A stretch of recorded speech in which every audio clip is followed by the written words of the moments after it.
Então vamos abrir em 2 Samuel.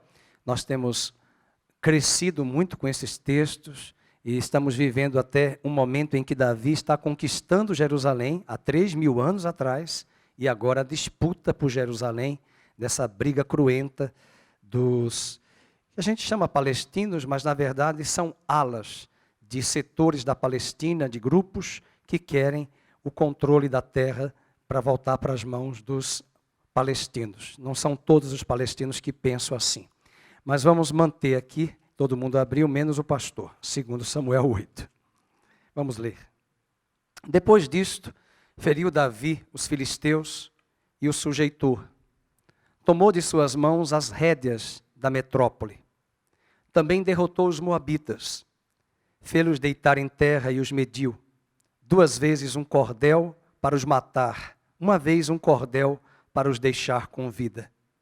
Assim ficaram os moabitas por servos de Davi e lhe pagavam tributo. Também Hadadezer, filho de Reobe, rei de Zobá, foi derrotado por Davi, quando aquele foi restabelecer o seu domínio sobre o rio Eufrates. Tomou-lhe Davi 1.700 cavaleiros e 20.000 homens de pé. Davi jarretou todos os cavalos dos carros, menos para 100 deles. Vieram os sírios de Damasco a socorrer Hadadezer, rei de Zobá. Porém, Davi matou dos sírios 22.000 homens. Davi pôs guarnições na Síria de Damasco, e os sírios ficaram por servos de Davi e lhe pagavam tributo. E o Senhor dava vitórias a Davi, por onde quer que ia.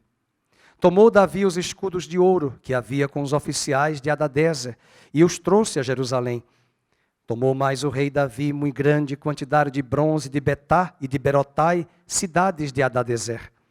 Então, ouvindo Toi, rei de Amate, que Davi derrotara todo o exército de Hadadezer, mandou seu filho Jorão ao rei Davi para o saudar e congratular-se com ele, por haver pelejado contra Hadadezer e por havê-lo ferido, porque Hadadezer de contínuo fazia guerra a Toi.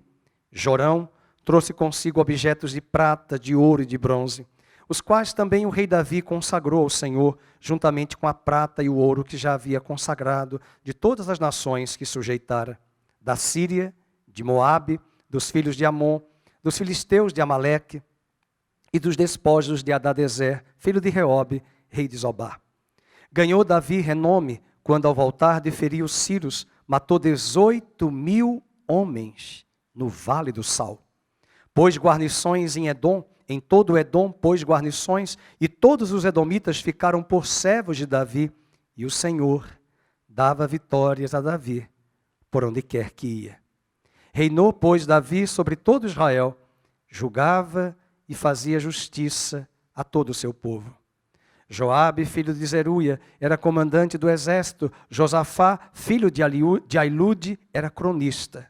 Zadok, filho de Aitube, e Aimeleque, filho de Abiatar, eram sacerdotes, e Seraías, escrivão. E Benaia, filho de Joiada, era o comandante da guarda real. Os filhos de Davi, porém, eram seus ministros. Deus abençoe a sua palavra e fale conosco nesta manhã, no nome de Jesus. Você pode sentar. Muito obrigado pela sua presença. Muito obrigado pela sua coragem de estar aqui conosco, né? Deus nos guarda, né? E também guarda os que estão em casa, do grupo de risco. E que venham dias de tempos melhores e vacinas eficazes para que nós possamos retomar a nossa vida e cumprirmos a nossa missão. Bem, queridos, esse é um capítulo que possivelmente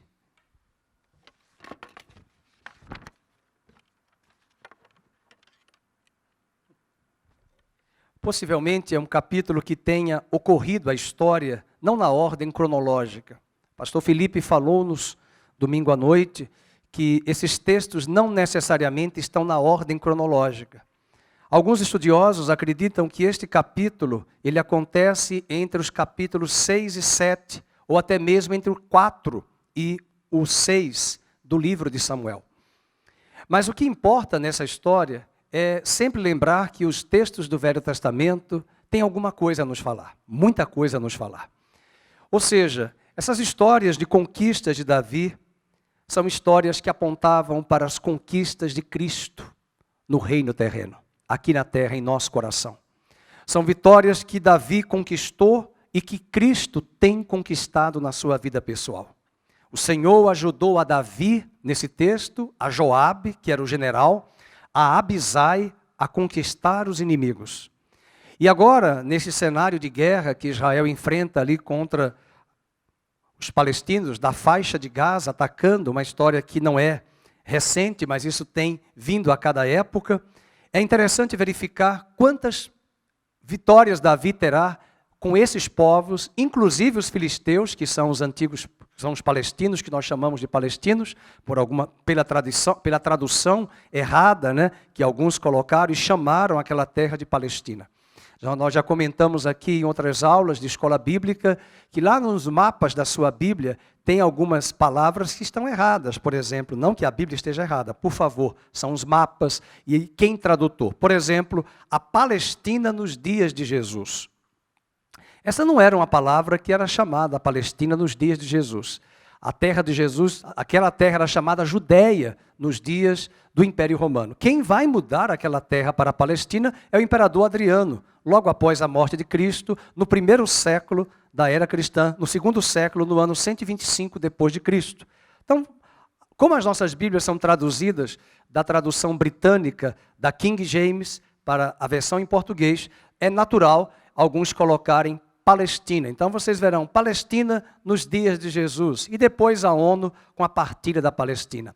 Mas os filisteus aparecem aqui logo no versículo 1. No versículo 2, outros inimigos aparecem, os moabitas. Por favor, marquem esses inimigos, né? Esses povos que eram inimigos de Israel naquela época. Verso 5, vieram os sírios, a Síria, que também foi inimiga da nação de Israel durante o Velho Testamento. E, além dos sírios, dos filisteus, dos moabitas, os edomitas. Estão lembrados quem são os edomitas? Edomitas são os descendentes de Esaú, que era irmão de Jacó. E ele vai se tornar depois um povo, uma nação inimiga de Israel. Bem, queridos, se correr o bicho pega e se ficar o bicho come, porque os 4 inimigos estão no norte, no sul, no leste e no oeste. Por toda a terra de Israel, onde Davi estava, está acontecendo guerra. Aqui está um grande paralelo, uma grande guerra que nós estamos enfrentando nos últimos dias. Essa guerra não é nova, essa guerra já fora prevista pelas Escrituras Sagradas, que nos últimos dias seriam dias difíceis, dias maus. Mas essas conquistas geográficas e terrenas que Davi vai conquistar, elas têm uma lição e um paralelo que eu quero fechar hoje de manhã, no final da pregação. Eu chamaria esse sermão das conquistas e governo de Davi, como sombras do governo de Cristo. Conquistas e governo de Davi como sombras do reino ou do governo de Cristo. Essa mesma história de 2 Samuel, capítulo 8, você pode encontrar em 1 Crônicas, capítulo 18 e 19. É a mesma história sendo narrada. Mas eu quero, antes de estudar os inimigos, eu quero lembrar que o único personagem na história de Israel que teve a capacidade, a audácia, a ousadia de conquistar o território geográfico de Dan até Berseba, do Iapoque até o Chuí no Brasil, foi Davi. Deus havia dado a Moisés, Deus havia dado a Abraão os limites da terra. Josué entra na terra prometida, e eu espero que você não fique distraído e disperso, você precisa entender isso, porque a terra física de Israel, ela aponta para nós a conquista da terra, uma conquista de uma terra espiritual, que é o nosso coração. Nós temos inimigos aqui dentro, nós temos inimigos na nossa mente, nós temos inimigos dentro da nossa alma, que já foram conquistados e que eles precisam ser monitorados, porque eles estão tentando invadir esta terra.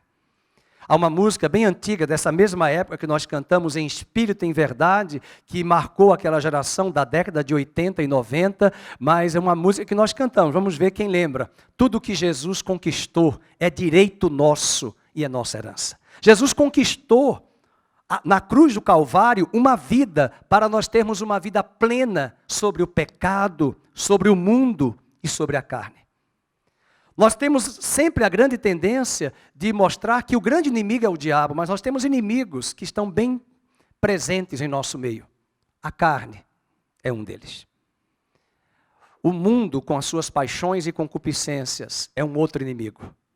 E o diabo, um grande livro que o Dr. Russell Shedd escreveu, é O Mundo, a Carne e o Diabo. Ele colocou o diabo em último lugar. Eu gostei da terminologia do livro. O mundo, a carne e o diabo.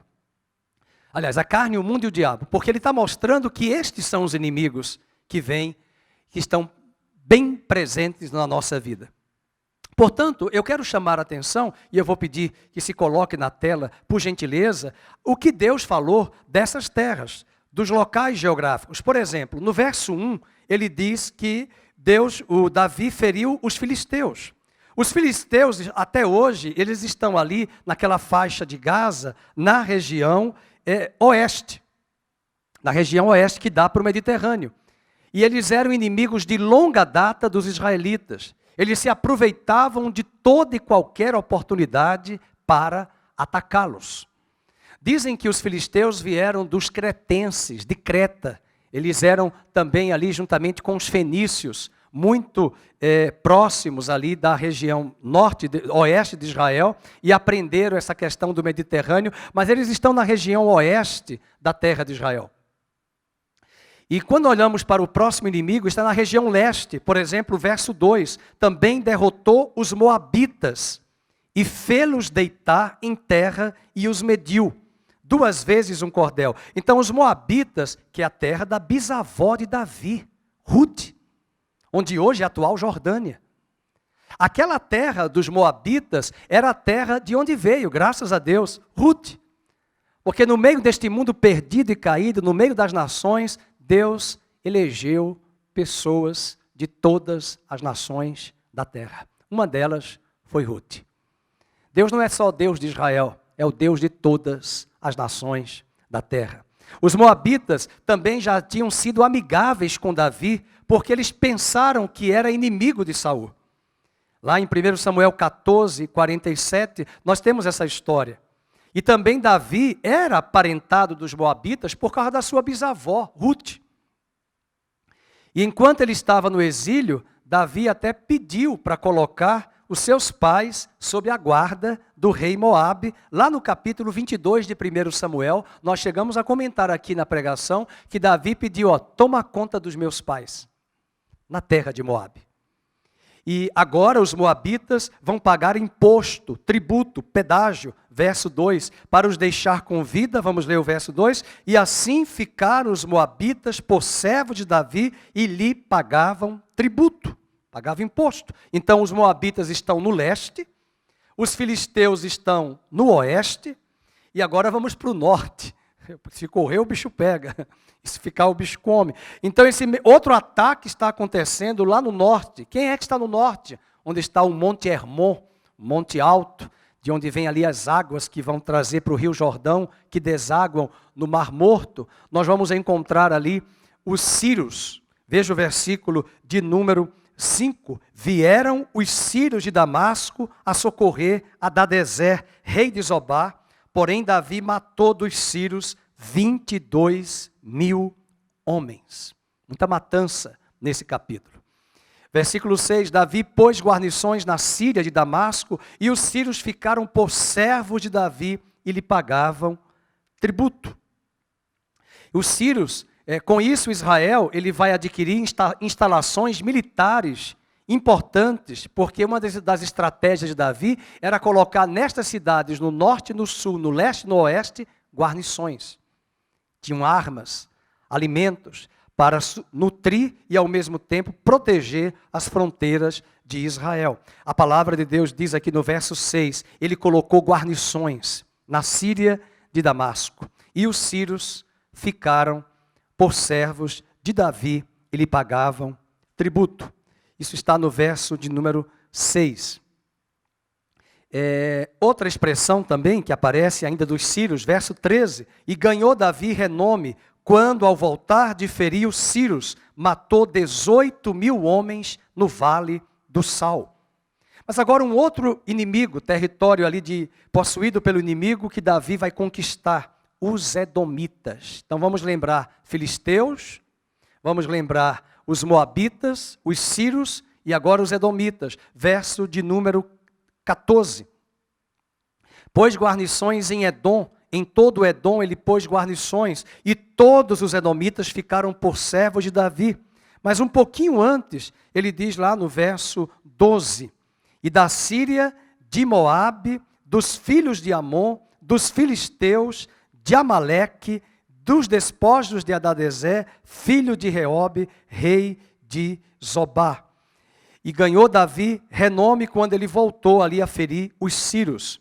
Ainda no verso no mesmo capítulo, nós temos agora, no versículo 3, voltando, ele diz, e também Hadadezer, filho de Reobe, rei de Zobá, foi derrotado por Davi, quando aquele foi restabelecer o seu domínio sobre o rio Eufrates. O famoso rio Eufrates, mencionado lá no Jardim do Éden, que é ali na região do Iraque, na região dos povos árabes do Oriente Médio até os dias de hoje. Bem, queridos, nós não vamos ficar aqui presos nesse aspecto geográfico e dos inimigos. Eu queria falar para vocês de que esta terra, Abraão já tinha chegado lá. Abraão já tinha colocado os pés. O que eu quero trazer hoje de manhã é mostrar algo que muitas vezes nos parece distante entre a promessa e a conquista da promessa. Entre a promessa, a palavra que Deus deu a Abraão e a posse daquela terra. Alguém já disse que o livro de Josué, que é a conquista da terra, equivale ao livro de Atos dos Apóstolos do Novo Testamento. Porque se Josué conquista a terra, o Espírito Santo vai com os apóstolos conquistar as nações, o homem, destruir inimigos cruéis como a carne, o mundo e o diabo que tem assolado vidas. Essa conquista que a priori para Israel era física, geográfica, para nós ela é espiritual. Mas eu quero chamar a atenção da promessa. Vamos abrir lá um texto bíblico sobre a promessa. Vamos ler em Gênesis 15, capítulo 15. Vamos buscar as origens. Se você quiser entender esse conflito entre a faixa de Gaza, os filisteus, você tem que entender ali a história. E a história da cristandade, e a história da diáspora dos judeus nesses 2000 anos. O capítulo 15, quero chamar Davi, Abraão faz uma pergunta.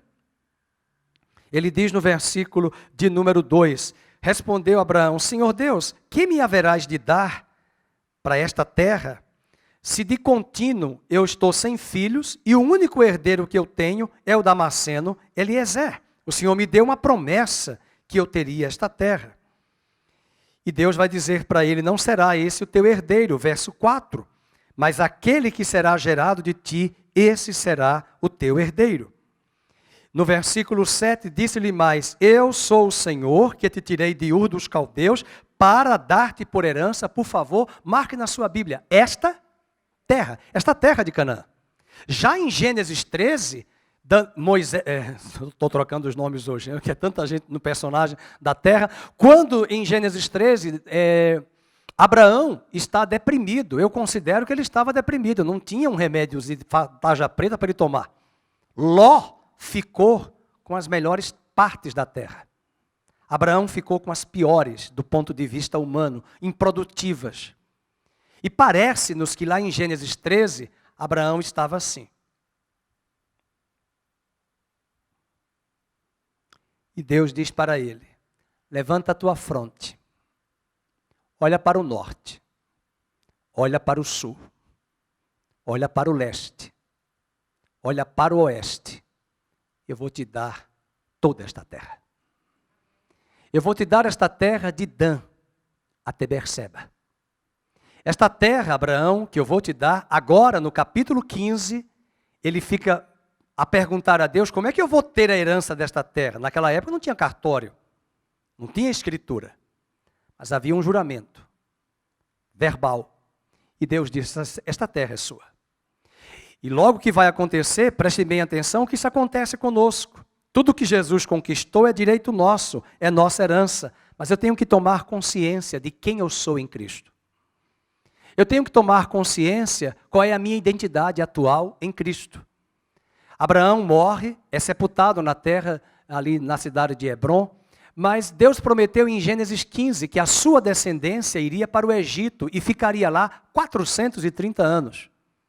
Deus não diz o nome da nação, mas Deus diz que depois de 430 anos, eles voltariam para a terra e entrariam na terra e tomariam posse da terra e expulsariam os inimigos da terra.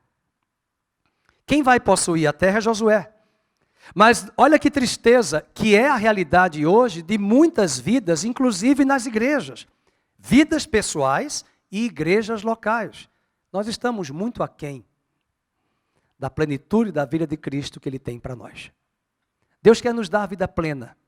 A conquista da terra refere-se à plenitude da vida cristã. O que é a plenitude da vida cristã? É comprar carros? É ter patrimônio alto, gordo? Não! É uma vida na semelhança da vida de Cristo, no poder da ressurreição, que nos dará uma qualidade de vida, vitória sobre o pecado, vitória sobre o mundo e vitória sobre a carne. Essa é a vitória. Do que adianta você conquistar o mundo inteiro, disse Jesus, e perder a sua alma? Do que adianta nós termos conquistas materiais, patrimoniais, até para os nossos filhos, de um grande legado, mas eles são impotentes, eles têm uma vida infrutífera, e nós também. Deus está nos falando, eu sempre digo isso, que o que para eles é físico, para nós é espiritual. E é nessa hora que nós alcançamos aqui a promessa, lá no capítulo 15, verso 7, eu te darei por herança esta terra. E aí ele faz a pergunta, né? Porque se tem a terra, eu quero a escritura do cartório. Veja o versículo 8. Perguntou-lhe Abraão, Senhor Deus, como saberei que hei de possuir esta terra? Vocês estão acompanhando? Como é que eu vou possuir? A pergunta de Abraão é uma resposta que Deus dá para ele, que do ponto de vista ocidental é absurda. Qual foi a resposta? Vamos ler? Parece que é churrasco? Não. Toma-me uma novilha. Né? Cadê o homem do churrasco ali, o Cristiano? Está cansado de tanto churrasco. Uma cabra, brincadeira. Um cordeiro, que ele trabalha muito, né, Cristiano? Cada qual de 3 anos, uma rola, um pombinho. E ele, tomando todos estes animais, ele partiu-os pelo meio e lhe pôs em ordem as metades. Meus irmãos, só você parar aqui, o Ocidente não entende esse texto. Isso aqui é uma linguagem de aliança. Sabe quem deveria participar desse ritual? Por que metades? Por que metades? Vamos abrir o nosso entendimento. Eu já conheço a Bíblia, mas a Bíblia é um livro espiritual. A Bíblia não é um livro. Eu posso estudar na Bíblia geografia, história, antropologia, etnografia. Eu posso estudar inúmeras ciências. O Jô Soares já leu 2 vezes a Bíblia toda. Mas a Bíblia é um livro espiritual. Ele corta as metades, Deus pediu, interessante, Abraão creu e ele obedece. Quem anda com Deus não questiona, Deus falou, obedece. Não fica questionando, obedece. Diz o texto no verso 6, ele creu e isso lhe foi imputado. E Deus falou, toma os animais, corta os animais. Verso 10, ele nem questionou, Senhor, eu estou perguntando da terra, o Senhor vem com animais. Mas Abraão entendeu, ele era patriarca. Os patriarcas sabiam como é que funcionavam os ritos de aliança. E ele, tomando todos estes animais, partiu-os pelo meio, lhe pôs em ordem as metades, 2 metades, as metades do animal, uma defronte das outras. Por que ele partiu? Colocou as 2 metades. Preste bem atenção. A conversa está entre quem? Deus e Abraão. Uma metade representa Deus. A outra metade representa Abraão. Acontece que Deus sabia que Abraão era falho, como eu e você somos falhos. Abraão vai dormir. Já existia anestésico. Eu estava estudando ontem em Gênesis e lendo o livro do Adalto Lourenço. E o Adalto Lourenço diz no livro que Deus já tinha feito a primeira cirurgia com anestesia. Deu um profundo sono a Adão. Estou trocando os nomes. Adão. E tirou uma costela. Já fez o primeiro transplante, porque costela tem hemácia, tem plaqueta. Tem glóbulos brancos, tem leucócitos. linfócitos. Ele já deu todo o transplante e fez a primeira cirurgia plástica e já colocou ali na pele, na carne. É carne da minha carne. Fez transplante da pele, fez cirurgia. E diz o texto, né, deixando lá, que ele cortou os animais, mas que interessante, ele cochila, quando ele acorda, a aliança já está feita. Abraão enxerga e observa duas pessoas andando por entre as metades do animal. Não fala duas pessoas, mas a Bíblia fala que ele viu uma tocha de fogo e um fogareiro fumegante. A tocha de fogo é Deus Pai, o fogareiro é fumegante, que é a lâmpada para os meus pés, é a tua palavra, e luz para o meu caminho. A tocha de fogo é a coluna de fogo que apareceu a Israel no deserto. É o monte que pegou fogo no Monte Sinai, na festa de Pentecostes, mas não queimou. O fogo que tomou a sarça ardente, mas que não destruiu a sarça. Era Deus se manifestando em forma teofânica de fogo. E diz o texto no versículo 12, que ao pôr do sol ele teve um profundo sono, vieram trevas sobre ele, e Deus falou para ele, sabe que a tua posteridade será peregrina em terra alheia, será reduzida à escravidão, mas eu julgarei o povo, que é o Egito, e tu irás morrer, versículo 15, em paz, e serás sepultado em ditosa velhice, e eu virei, na quarta geração você virá aqui para esta terra. E sabe o que é que ele diz aqui? Precisamos entender isso, porque se você pegar o óculos ocidental, e ficar lá na Bíblia depois, muita gente questiona a mim, por que Davi matou tanta gente? Por que Josué matou? Aí você precisa ler a Bíblia, você precisa ter entendimento. Santo Agostinho foi atacado lá no período do 4º século, pelos pagãos que perguntavam para ele, por que Deus é a favor da guerra? E ele dizia, Deus é a favor da guerra. Os cristãos ficaram assustados, chamaram Agostinho de herege. Deus é a favor da guerra? Sim, Deus é a favor da guerra. E não distorça as palavras. Mas o que Agostinho vai dizer? A guerra não é para destruir a todos. A guerra é para dizer ao inimigo que ele não vai vir aqui atacar. E se ele levantar a bandeira branca e hastear, haverá paz. Se ele se render, haverá paz. Mas se ele ousar atacar, dizia Agostinho, é melhor que morra um do que ele dizime milhões. Isso é guerra. E Agostinho foi mal compreendido quando ele falou. Existem pessoas na história da igreja que não concordam com Santo Agostinho.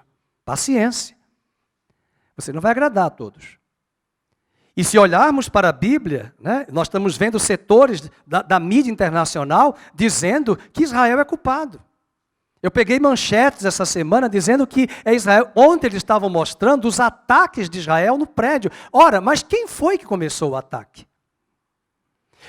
Agora saiu de ontem à noite para hoje vídeos mostrando que foi ligado para setores da Palestina, de Gaza, para que eles liberassem todas as pessoas ali para civis não morrerem. Está passando, circulando hoje nas redes sociais. E a pessoa disse, nós não vamos anunciar para que os civis saiam, eles vão morrer. Foi gravado, foi filmado, está aí para mostrar que essa narrativa é mentirosa, que Israel avisou uma hora antes, saiam, o prédio vai ser destruído. Então nós precisamos ter cuidado, porque esses inimigos aqui, meus queridos, por que Jonas não queria pregar lá na cidade de Nínive? Esses povos, quando eles iam para as guerras, eles decapitavam adultos, mulheres, crianças. Vazavam os olhos. Eles colocavam as pessoas vivas, lançadas nas estacas vivas ainda. Morriam, eram queimados com querosene, não combustível dos dias de hoje, com substâncias que ateavam fogo, e ali as pessoas morriam carbonizadas. Jonas não queria ir àquele povo, mas Deus disse para Jonas que havia 120 mil pessoas ali que não sabiam discernir entre a mão direita e esquerda, e que ele tinha compaixão, e que ele esperava o arrependimento daqueles povos. Quando Deus vai mandar a Josué entrar na terra, você tem que fazer as contas. Haviam-se passado 430 anos. Eu pergunto hoje, você consegue perdoar uma pessoa em 4 dias? 43 dias? 43 semanas? Nós deveríamos. em Cristo. Mas 430 anos, nós nem vivemos isso. Deus vai dizer a Abraão, a minha ira sobre esse povo tem chegado, mas ainda o cálice não transbordou. Abraão, você vai descansar, mas quando Josué entrar nesta terra, ele vai destruir. A grande tristeza do livro de Josué é que o capítulo 24, que todo mundo conhece, só o versículo separado. Eu e minha casa serviremos ao Senhor. Não pegue versículo isolado. Eu e minha casa serviremos ao Senhor, porque Josué diz o sermão dele, é o último capítulo. Olha, eu como pai, como sacerdote, como homem de Deus, eu fiz a minha parte. A minha tribo, as cidades da minha tribo, eu subjuguei, conquistei e dominei. Muitos de vocês não fizeram isto. Os inimigos estão aí dentro. Mas eu e a minha casa fizemos a lição que Deus pediu, expulsamos os inimigos, serviremos ao Senhor. É a tribo que vai servir, é ele quem vai fazer isso, mas as demais tribos não fizeram. Sabe o que aconteceu? Esses inimigos ficaram nos dias de Samuel, nos dias de Ana, nos dias de Saul. Eles estão lá, não eram para estar lá. E eu pergunto quanta coisa está acontecendo hoje na igreja, que se nós tivéssemos tomado consciência do que somos, do que temos, do que Cristo conquistou para nós, viveríamos uma vida mais plena e abundante. Os inimigos estão hoje na terra, até hoje estão na terra de Israel, porque Isaac, Rabim e outros ex-primeiros ministros de Israel fizeram concessões à terra, em troca de paz. Vamos dar as terras. Vocês estão lembrados do que Saddam Hussein disse para os Estados Unidos na guerra, quando ele foi morto, antes de morrer, quando o presidente dos Estados Unidos disse que ia atacar, usou o nome de Deus, disse que Deus mandou ele atacar o Iraque, mas Saddam Hussein disse o que o primeiro-ministro do Irã na época disse: se vocês nos atacarem, nós vamos atacar Jerusalém. O que tem a ver Jerusalém? É Iraque, mas o que tem a ver Jerusalém? Mas é a fúria do inimigo para destruir a terra que Deus prometeu a Abraão, a Isaac e a Jacó. Portanto, veja no verso 16, a minha ira não se encheu ainda por conta da medida da iniquidade dos amorreus, que são os povos que habitam naquela terra. Porém, queridos, quando ele termina isto de ouvir, veja o que diz a palavra no verso 17. Isso tudo está acontecendo num sonho. E sucedeu que, posto o sol, vamos ler, houve densas trevas, leiam, e eis um fogareiro fumegante, Deus Pai, e uma tocha de fogo, Jesus, que passou por entre aqueles pedaços. Abraão, estou rindo aqui olhando para a Bia, quando Abraão acordou, acho que Deus falou assim, já está feito. A aliança já está feita. Deixa eu dizer uma coisa, quando você acordou para a realidade, você olhou para a cruz e viu que a aliança já estava feita. Porque lá na cruz, Jesus tomou o meu lugar, porque eu não poderia tomar aquele lugar para fazer uma aliança com Deus e pagar a minha dívida e poder voltar a viver com Deus por toda a eternidade. Mas lá na cruz, assim como Abraão foi substituído por Jesus nessa aliança, lá na cruz Jesus nos substituiu.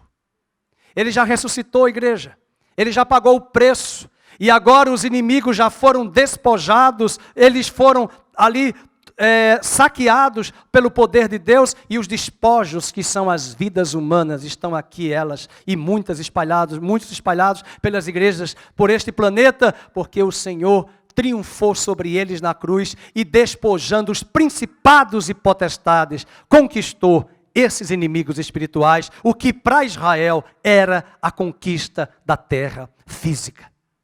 Portanto, não fique escandalizado com as mortes. E mesmo as mortes físicas ocorrendo, quando alguém perguntar, vou colocar o óculos, quando alguém perguntar a você, mas por que tanta matança? Você não espera 430 anos para que as nações se arrependam. Se você ler 2 de Pedro, capítulo 3, Pedro vai dizer, ele não está demorando não, para vocês Deus está demorando a sua segunda vinda, mas é porque ele é longânimo, esperando que os homens maus se arrependam. Agora vamos trazer a aplicabilidade dessa palavra sobre os inimigos. Nós temos inimigos dentro e fora da terra. O texto vai nos mostrar agora algumas lições importantes que eu quero trazer para os irmãos. Ele vai destruir também os amalequitas. Veja o versículo 12. Volta comigo para o capítulo 2 Samuel, capítulo 8. 2 Samuel 8, tem o versículo 12 ainda, os amalequitas, que eu esqueci, que é uma guerra contínua. Deus falou em Êxodo capítulo 17 que haveria uma guerra contra Amaleque todos os dias. Todos os dias uma guerra contra Amaleque. O versículo de número 12, vamos ler. E da Síria, de Moabe, dos filhos de Amon, dos filisteus, e agora, marque aí, de Amaleque. Quantos inimigos? Vamos contar? Filisteus, Moabitas, Edomitas, os Sírios, né, ou os arameus, e agora os amalequitas. Põe aí na tela, por gentileza, Êxodo, capítulo 17, verso 8 ao 12. Então veio Amaleque e pelejou contra Israel em Refidim, e com isso ordenou Moisés a Josué: escolhe-nos homens, sai, peleja contra Amaleque. Amanhã estarei eu no cimo do outeiro e o bordão de Deus estará na minha mão. Continue. Fez Josué como Moisés lhe dissera e pelejou contra Amaleque. Moisés, porém, Arão e Ur subiram ao cimo do outeiro.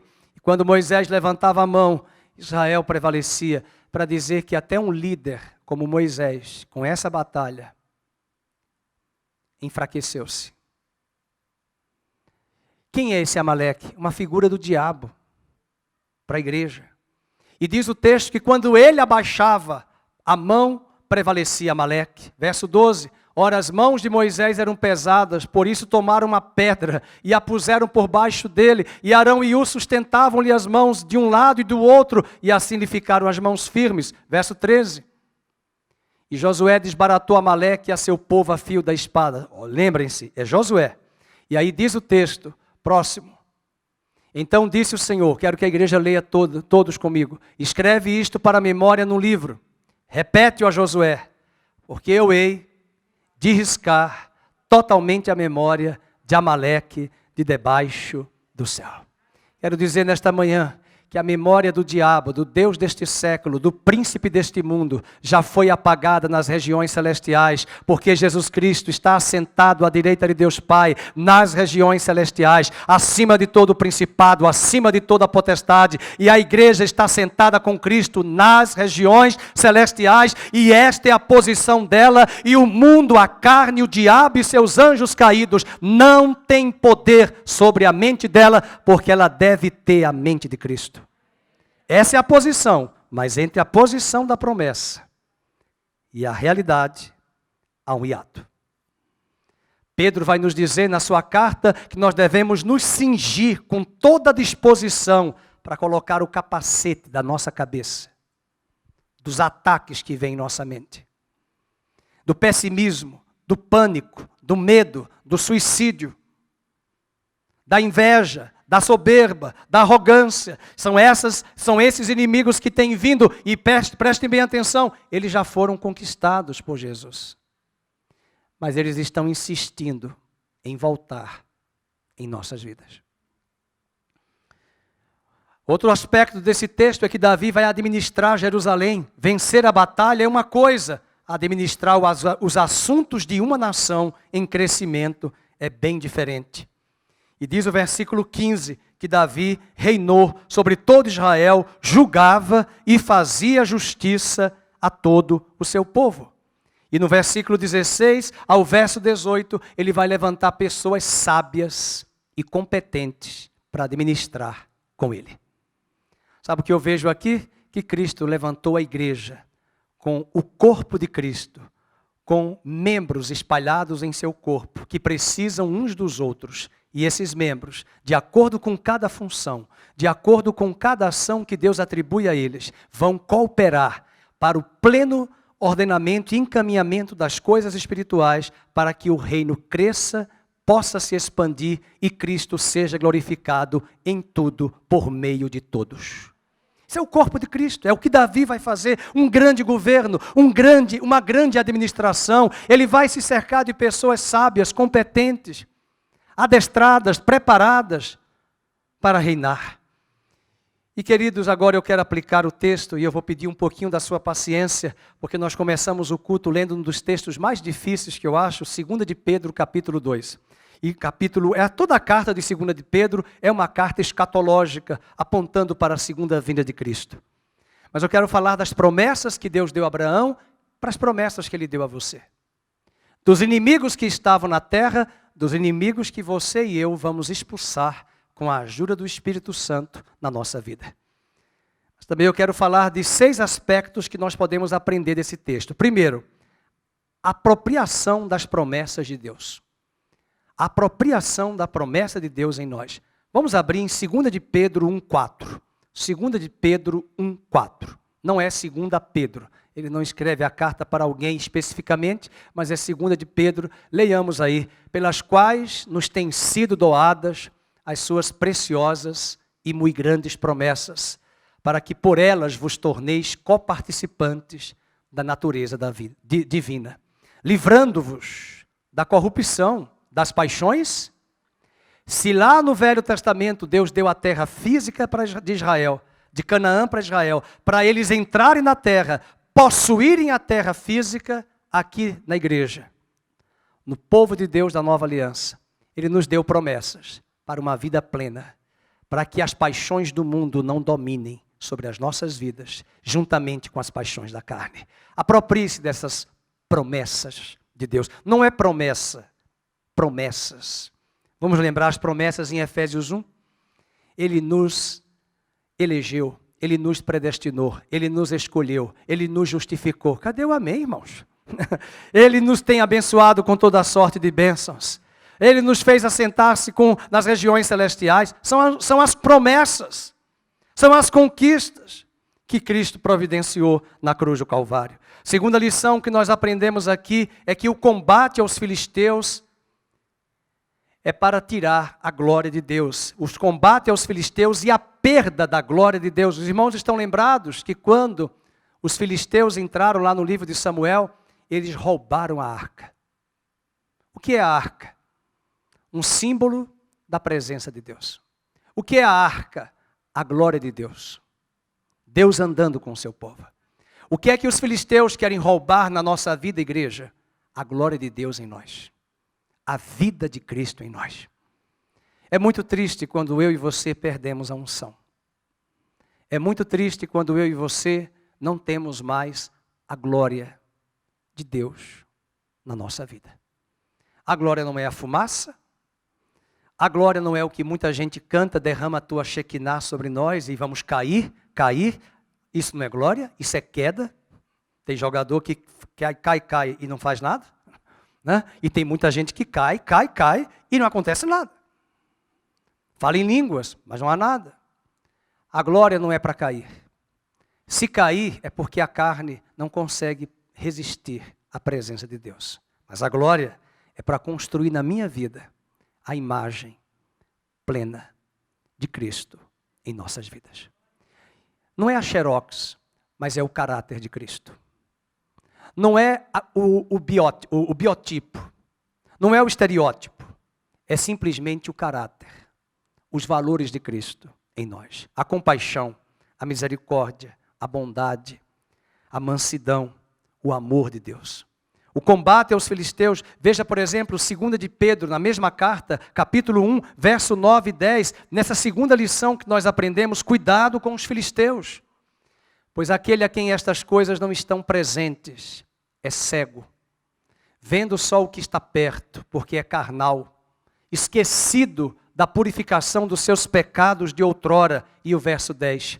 Por isso, irmãos, procurai com diligência, cada vez maior, confirmar a vossa vocação e eleição, porquanto procedendo assim, jamais tropeçareis em tempo algum. O que é que os filisteus querem fazer conosco? Tirar a arca, roubar a glória. Roubar a glória. Quando a arca foi roubada, Lembra do texto lá? Vamos lembrar dos estudos de 1 Samuel? Icabode, foi-se a glória do Senhor. Aonde está a glória? A glória para Israel era a arca. Até Harrison Ford fez a cena do filme, Os Caçadores da Arca Perdida, procurando a arca lá na Etiópia, lá no norte da África, onde alguns acham que Salomão levou a arca verdadeira. Mas Jeremias disse que a arca nunca mais será achada, porque a arca verdadeira já chegou, porque a sombra apontava para a verdadeira é Cristo, porque a arca do Velho Testamento era de madeira, coberta de ouro, e era dali que o sangue era colocado, e a voz de Deus às vezes saía de forma audível, lá no Santo dos Santos, porque Deus falou ao sumo sacerdote, ali eu falarei contigo. E a arca chegou há 2000 anos atrás, e o Verbo se fez carne, e habitou entre nós, olhamos para ele, e vimos nele a glória do unigênito do Pai. A glória de Deus está em Cristo, mas a glória de Deus está em nós. Paulo vai dizer em 2 Coríntios capítulo 5, verso 18, que nós estamos crescendo de um degrau de glória a outro degrau de glória, até a imagem de Cristo ser formada em nós. Nós estamos crescendo num crescente resplendor. É a glória de Cristo. Paulo vai dizer em Romanos 8 que para isso Ele nos predestinou para sermos conforme com a forma de Cristo, a imagem de Cristo, a vida de Cristo, o caráter de Cristo em nós. E o que os filisteus queriam roubar era a glória, mas a glória de Deus está na igreja e esta glória deve ser mantida, preservada, zelada por cada um de nós, para que não venhamos a cair, como 2 de Pedro, capítulo 2, verso 9 e 10. Capítulo 1, verso 9 e 10. A terceira lição que nós aprendemos aqui com os moabitas, com os edomitas, é uma luta diária, irmãos. Cada dia neste planeta do século 21 e agora nessa pandemia, pós-pandemia, durante pandemia, nós estamos matando um urso todo dia. Eu não sei você, mas a gente liga o jornal, liga a televisão, liga o Instagram, liga alguma coisa. Cada dia uma notícia desastrosa. Narrativas, mentiras, fake news, que não são novidades, sempre existiram. Muitas coisas que nós ficamos confusos se não tivermos o crivo das Escrituras. E o texto vai nos dizer agora, nessa luta diária, vamos ver 2 de Pedro, capítulo 2. Foi o texto que a irmã Beatriz leu para nós. Vamos colocar 2 de Pedro 6, 22, por favor. 2 de Pedro 2, verso 6. 2 de Pedro 2, verso 6. E reduzindo as cinzas de Sodoma e Gomorra, ele ordenou-os a ruína completa, tendo-as posto como exemplo a quantos venham a viver impiamente. Veja quanta característica do homem mau, dos homens maus que estão vivendo nesta terra. Eu vou preferir ler na minha Bíblia, enquanto o Rogério põe na tela, para que você acompanhe melhor, porque tem muitos textos em função da hora. No versículo 7, e ele livrou o justo Ló, afligido pelo procedimento, o quê? Leiam comigo, libertino, daqueles, olha como Pedro dá nome aos bois, insubordinados. Sabe o que é isso? Rebeldes. Gente rebelde. Eu tenho pessoas que eu não posso falar de nomes, que a gente tem que bloquear na rede social. Não pessoas da igreja, não estou falando, pessoas do mundo aí fora. Porque nós não podemos falar nada, escrever nada. Eles atacam com uma verborragia, um palavreado frívolo. São pessoas que nós não podemos fazer aliança, porque são inimigos do Evangelho. E o pior é quando pessoas da igreja se enveredam por esse caminho. Esquecemos que o nosso juiz é Deus e vingador. Não somos nós que vamos vingar. Não perca tempo escrevendo palavras, jogando nas redes sociais, atacar, porque você vai receber contra-ataque desses homens libertinos, desses homens maus. Vamos aprender com Jesus, o nosso mestre, que olhava para as pessoas que o procuravam. Algumas ele respondia, outras como Pilatos e Herodes. O silêncio foi a melhor arma. Não gaste sua saliva, meu querido. Não gaste sua pena.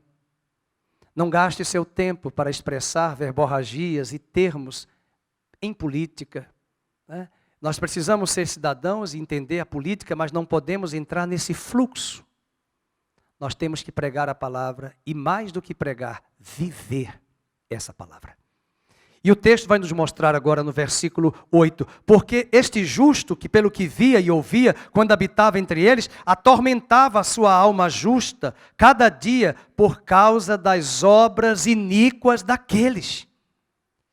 E graças a Deus por essa promessa, porque o Senhor sabe livrar da provação os piedosos e reservar sob castigo os injustos para o dia do juízo. Versículo 10, olha os inimigos aqui roubando a glória, roubando a imagem de Cristo em nós. Veja o verso 10, especialmente aqueles que seguindo a carne andam em imundas paixões, menosprezam qualquer governo, pessoas que não respeitam autoridade alguma. O nível de qualidade de alunos em sala de aula hoje é uma coisa impressionante. Eu conheço histórias, que eu não posso aqui trazer detalhes, de famílias que a gente conhece e pessoas que nos contam que crianças de 5 anos dizem horrores para os funcionários domésticos da casa, para o jardineiro. Crianças de 5 anos. Colocando a secretária no lugar dela, porque ela se acha a toda poderosa. E é essa geração rebelde, insubordinada, que eu temo. Porque eu tenho uma filha, no futuro, no momento certo, terei ou o neto ou a neta ou os netos, e você também. E como será essa nova geração que está aí? Aqui eu já tenho os predicativos dela. Mas eu não posso me permitir em concordar e fazer alianças com esse tipo de gente. Eu tenho que amá-los e pedir que Deus coloque compaixão em minha vida para que eu ore, para que eles cheguem ao arrependimento, mas eu não posso fazer aliança. Eu não posso conviver e tolerar essas práticas. Eles são rebeldes, eles têm imundas paixões, eles menosprezam qualquer governo. Verso 10, eles são atrevidos, eles são arrogantes, eles não temem difamar as autoridades superiores.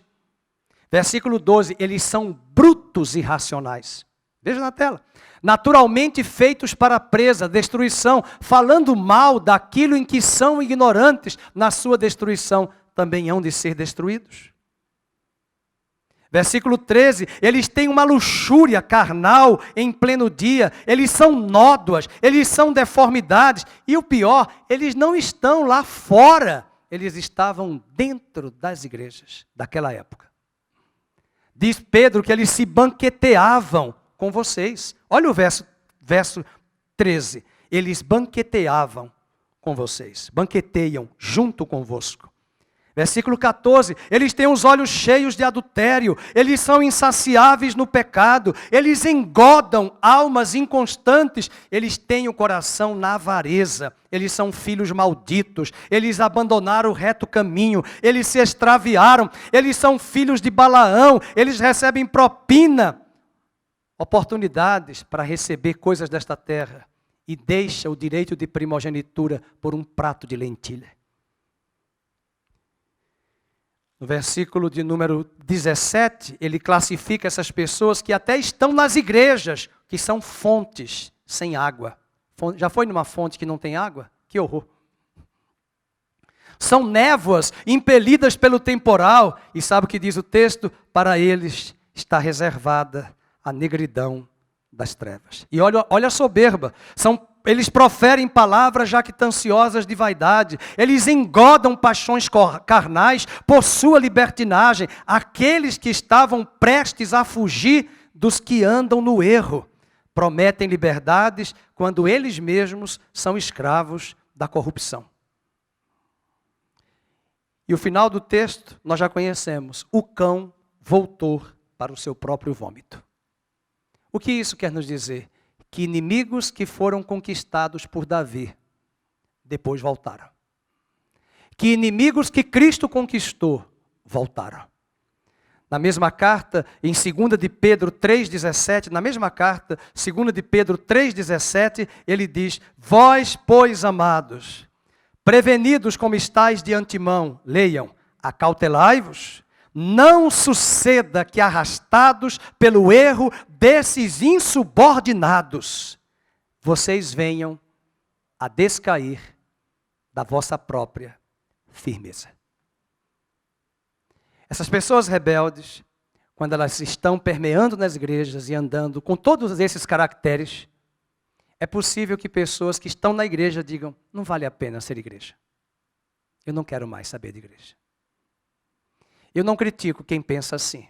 Eu prefiro pensar de compreender essas pessoas que estão machucadas e decepcionadas para conquistá-las. Mas eu sei que essas verdades acontecem. E acontecem porque esses inimigos não foram devidamente tratados. O que Israel está sofrendo hoje é que ministros anteriores deixaram e cederam terras em troca de paz. E a ordenança de Deus foi expulse. E para a igreja não é diferente. Precisamos conquistar esses inimigos. Quarto ponto rápido, a batalha de Amaleque, ela é permanente. Vocês leram comigo em Êxodo 17, eu apagarei a memória de Amaleque para sempre. Quando você chega no livro de Neemias, um descendente de Amaleque aparece, Tobias e Sambalate. Estão lá no meio do povo de Israel para estragar a construção do templo, para destruir aquele povo que acabou de voltar do cativeiro. Amaleque aparece. E esse Amaleque é uma figura do diabo, que tem vindo também. E Hebreus capítulo 12, verso 4, por favor, coloque na tela, 12:4 de Hebreus. Meus irmãos, essa luta é grande. Não pense você que a luta parou. Olha, vamos ler juntos esse texto. Ora, na vossa luta contra o pecado, ainda não tendes resistido até o sangue. Essa é a batalha que nós estamos chegando. Apocalipse 12 diz que eles venceram pelo sangue do Cordeiro e pela palavra do seu testemunho, porque eles não amaram as suas próprias vidas. Eles preferiram dizer não ao pecado, não à carne, não ao diabo, expulsar os inimigos, ainda que eles morram fisicamente. A quinta lição que nós aprendemos é que Deus quer nos dar uma vida piedosa e justa. Lembram que Davi governou com justiça e paz? Veja o que diz na mesma carta, 2 de Pedro 3, 11 e 13. 2 de Pedro 3, 11 e 13. Já vou concluir com o último ponto depois deste. 2 de Pedro 3, 11 e 13. Diz assim, vamos ler. Visto que todas essas coisas hão de ser assim desfeitas, deveis ser tais como os que vivem em santo procedimento e piedade. Verso 13. Nós, porém, segundo a promessa, esperamos um novo céu, uma nova terra, nos quais habita a justiça. E enquanto ele não volta, nós vamos continuar a construir o reino de Deus, que é paz, alegria e justiça. Como Davi preparou o caminho, construindo um reino de justiça, destruindo os inimigos. E é por isso que muitos não entendem. E tem narrativas da esquerda que trazem esses discursos que nós precisamos ter muito cuidado, porque não é qualquer esquerda, mas algumas narrativas de radicalismo, de revolução e de violência. Por exemplo, o que é que eles chamam de revolução? Revolução para a esquerda da segunda escola de Frankfurt é simplesmente isso. Você precisa romper com tudo que chegou até aqui. Rompe com o passado, rompe com o que foi construído antes, vamos começar algo novo. Pela revolução. E é esse ponto que nós temos que entender, que a linha que nós precisamos crer é que nós não precisamos romper com nada do que foi bom. Nós vamos romper com aquilo que não deu certo, com aquilo que foi de fascismo, de nazismo, de violência, de combate à dignidade da pessoa humana, mas acabar com as instituições, acabar com o Estado moderno, acabar com os valores, a família. Porque revolução traz na sua premissa a destruição de tudo aquilo que foi construído pelo judaísmo, pelo cristianismo no mundo ocidental. O inimigo quer isto. E nisso está sua família, nossos filhos, nossos netos, nossos valores, nossos governos, nossos governantes. E aliado a isso ainda temos inimigos do lado de dentro da família, no governo, na igreja, chamado corrupção. Então é inimigos por fora, inimigos por dentro. Israel não ficou diferente, nós também não estamos. E no meio desse emaranhado, eu me vejo às vezes como igreja, olhando para tudo isso, como aquela cena daquele personagem do Senhor dos Anéis, onde ele cai na teia de aranha. Se você quiser avistar essa cena, busca lá no YouTube. Ele está emaranhado, já prestes a destruir o anel. E o diretor do filme, o autor do filme, que é do livro, né? Lá, o Tolkien, ele quer mostrar algo muito mais profundo. Quando, de repente, Satanás acha que vai conseguir que toda a terra fará aliança com ele, e emaranha os seus eleitos, os eleitos de Deus, na teia de aranha, poucos minutos depois, no final do filme e do livro, o anel é destruído, lá no lago de fogo. Deus vai nos dar a vitória. Deus vai guardar o seu povo. Deus vai guardar a sua igreja. Que Deus nos guarde. Uma vida piedosa. E a última palavra, lembram que Davi, é que eu não dei o tempo para trabalhar, isso é muita informação num texto só, mas lá em 2 Samuel capítulo 8, você vai encontrar todos os homens que trabalharam com Davi. Aqui tem pessoas de muita qualidade. Você tem Joabe, que era o general, no verso 16, o comandante, você tem Zadok, você tem homens que eu não vou conseguir trabalhar aqui para mostrar que Davi destruiu Golias, mas esses amigos de Davi destruíram os gigantes. Eu vou passar um dever de casa para vocês lerem lá o segundo livro de Samuel, o capítulo, deixa eu buscar aqui o capítulo que eu tinha separado, que Davi vai destruir esses inimigos. Davi não, os amigos de Davi, lá no capítulo 23. Os valentes de Davi, capítulo 23. Lê em casa, do verso 8 em diante, quem foi destruído de gigante nos dias de Davi, com essa equipe que ele levantou. E esse é o último ponto que eu vejo. Assim como Davi teve vários homens sábios governando com ele, ministros, Deus também levanta um corpo chamado igreja, vivo e atuante. E eu quero concluir com Romanos 12, verso 4 e 5. Porque assim, vamos ler? Como num só corpo temos muitos membros, mas nem todos os membros têm a mesma função, assim também nós, conquanto muitos, somos um só corpo, em Cristo, e membros uns dos outros. E o 2 Samuel, capítulo 8, finaliza com esta palavra. Davi crescia e Davi estabelecia um reino de justiça e paz. Verso 14, 2 Samuel 8, 14 e 15, a última frase do 14. E o Senhor dava vitórias a Davi, coloca o seu nome, dava vitórias à igreja, dava vitórias a Dalvanir, por onde quer que ia, e reinou, pois, a igreja, Cristo, sobre todo Israel, sobre todas as nações, e julgava e fazia justiça a todo o seu povo. Que Deus levante uma igreja remanescente fiel, que viverá essa vida plena. Assim como Israel destruiu os inimigos, Davi expulsou os inimigos, Cristo já derrotou naquela cruz os nossos adversários. Vamos tomar posse das promessas, vamos reconhecer nossa identidade e vocação, e vamos destruir os inimigos espirituais, e vamos edificar um reino de paz, justiça e alegria no Espírito Santo. Justiça é ofertar o que é justo para o outro.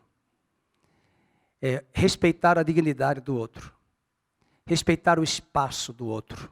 A liberdade do outro e a minha. Mas eu preciso entender que essas verdades têm que ser mediadas por Deus. Porque tudo ali foi mediado por Davi. E aqui será mediado pelo descendente de Davi, o leão da tribo de Judá, Jesus, que por meio do seu Espírito em nós opera o querer e o efetuar. Fiquemos de pé. Quero orar por você. Eu queria chamar o Lucas rapidinho, vamos orar. Eu queria que você curvasse a sua cabeça. É um texto forte, texto de muita morte, mas é um texto de conquistas. Pai querido, nós queremos te pedir perdão, porque territórios da nossa vida que já foram conquistados por Ti. Parece que têm sido dominados ou concedidos por nós aos inimigos. Muitos problemas que têm acontecido no Israel físico de concessões repercutem no mundo espiritual do povo de Deus, das concessões que temos feito ao mundo, ao pecado e à carne. De fato, nós já sabemos que temos que ter cuidado nas alianças. Podemos estar até distantes dos ímpios, dos iníquos, mas as paixões, as cobiças e as motivações erradas podem estar atreladas no nosso coração. E nós queremos te pedir hoje que o Senhor comece a nos lavar, a nos limpar como igreja, arrancando essa raiz de rebeldia, essa raiz de teimosia, de insistência, de desobediência, de incredulidade, de autossuficiência, de soberba, Senhor, de falta de compaixão, de amor, de mágoa, de ira. Senhor, venha nos lavar. Tu queres levantar um povo que vai fazer a tua obra e edificar um reino de paz, justiça e alegria. E assim como nós aprendemos hoje de manhã, aquele distanciamento da promessa e a concretude da promessa, nós oramos para que o Senhor nos ajude hoje, para que as promessas que Cristo já galgou na cruz para cada um de nós, para o reino de Deus, nós possamos vivenciá-las, experimentá-las. E que a tua glória não seja roubada, mas que a tua glória permaneça em nós. Ande conosco, venha tabernacular conosco, Senhor, venha andar conosco. Que nós possamos desejar o que o autor de Hebreus disse acerca de Jesus: amaste a justiça, odiaste o pecado. Por isso teu Deus te ungiu com óleo de alegria, muito mais do que os teus companheiros. Amaste a justiça, odiaste o pecado, odiaste as paixões do mundo, as paixões da carne, que guerreiam contra o Espírito. Ajuda-nos, Senhor, ajuda-nos em nossas fraquezas.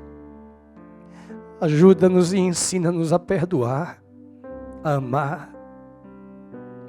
Ensina-nos, ó Deus, para que não venhamos perder privilégios, posições no reino de Deus. Não queremos ser daqueles que vão retroceder. Queremos ser daqueles que vão avançar, crescer na graça e no conhecimento de Cristo. Que o Senhor te abençoe e te guarde. Que o Senhor faça resplandecer o seu rosto sobre ti. Que o Senhor tenha misericórdia de ti, que o Senhor sobre ti levante a luz do seu rosto e te dê a paz, no nome de Jesus. Leva-nos na tua presença, ó Deus, aos nossos lares, abençoe a nossa semana. Te agradecemos por tudo, no nome de Jesus. Amém.